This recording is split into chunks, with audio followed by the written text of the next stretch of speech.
Hello everyone and welcome to my Royal Family Today update channel. I hope everyone is having a wonderful day. Before we begin, please hit the subscribe button and give this video a thumbs up.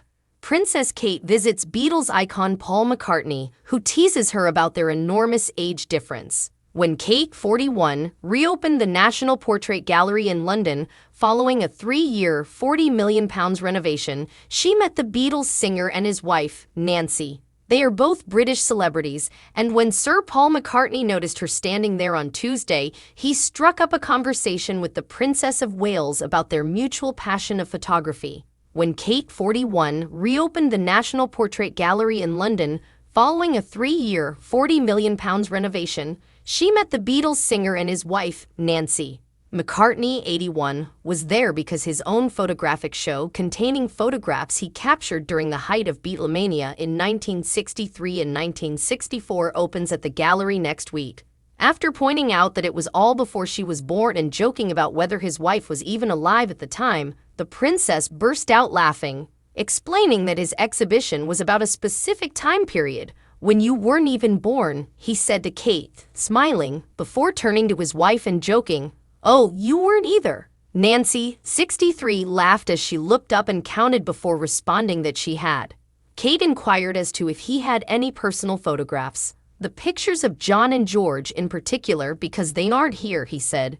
The encounter in the unappealing circumstances of the gallery's gift store was a last-minute addition to Kate's itinerary given that McCartney was in town for his exhibition, Paul McCartney Photographs 1963-64 Eyes of the Storm.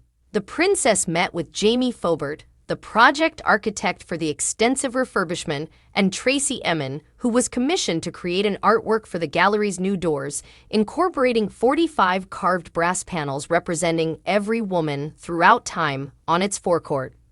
The princess was led down to the Mildred and Simon Paley Learning Center by gallery director Nick Cullinan, where she met a group of children from the Sovo Parish Nursery and Westminster Family Hub who were enjoying some of the gallery's new Under-5s program and making colorful Peter Rabbit designs.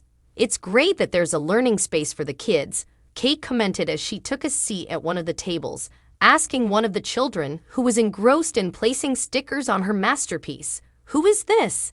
Is this the real Peter Rabbit? It's a beautiful image. Have you had a chance to look around yet?"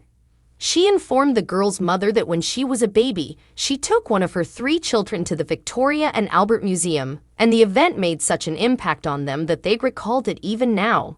"It's those unexpected pieces that really capture their imagination and stay with them," she explained. The Under-5s initiative, produced in collaboration with Westminster City Council, will welcome local families to the gallery in September and stimulate creative learning, play, and exploration.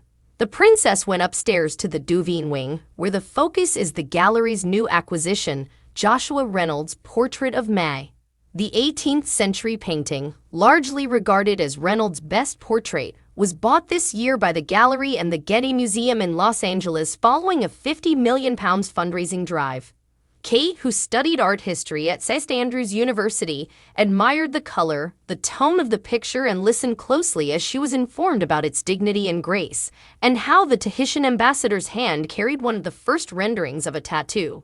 She also seemed to be aware that Reynolds' first studio was only 20 feet down the road, but is now a McDonald's. Back downstairs, she saw Yvonne, Life in Color, a new exhibition that delves into the life and career of Yvonne de Middleton, a female London photographer who pioneered the use of color photography in the 1930s.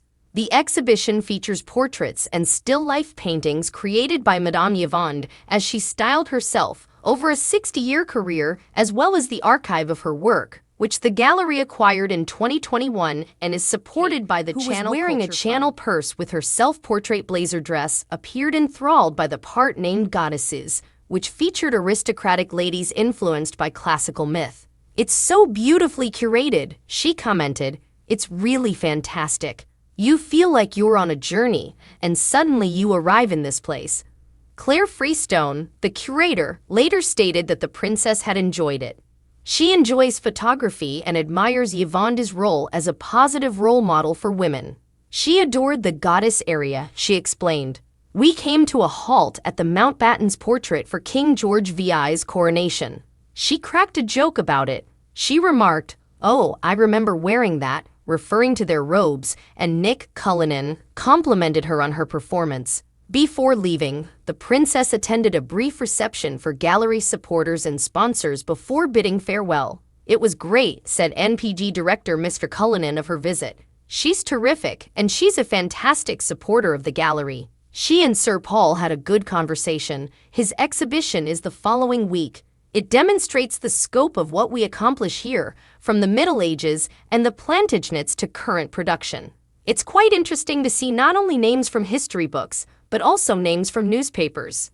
Kate, the gallery's patron since 2012, he noted, was quite knowledgeable. She is not just present at events, she is knowledgeable, passionate, and involved behind the scenes. It is beneficial to the country to have a senior member of the royal family who is passionate about culture, museums, and art, and is both knowledgeable and supportive. "She's incredible," he continued. Tracy Emin remarked after the visit that she was blown away to see her gates without scaffolding for the first time and that she hadn't based her designs on any single women. "They're just someone from my imagination. I was just looking at one and thinking, oh, they look like Princess Eugenie. However, it was not based on her. Those who come can see what the picture means to them," she explained. The princess just loved what had been done here and said she wants to come back in her own time, Emin continued. She was taken with the wow aspect. She was overjoyed because she is a patron. "I was nervous when I arrived. I've had terrible cancer. There were a few things that troubled me. So I had completely forgotten about the doors, and seeing them restored my energy. This is a significant week for me, so I'll take it slowly, but I'm doing fine. It's quite thrilling." Thanks for watching. If you like this video, so please don't forget to subscribe my channel and don't miss any update.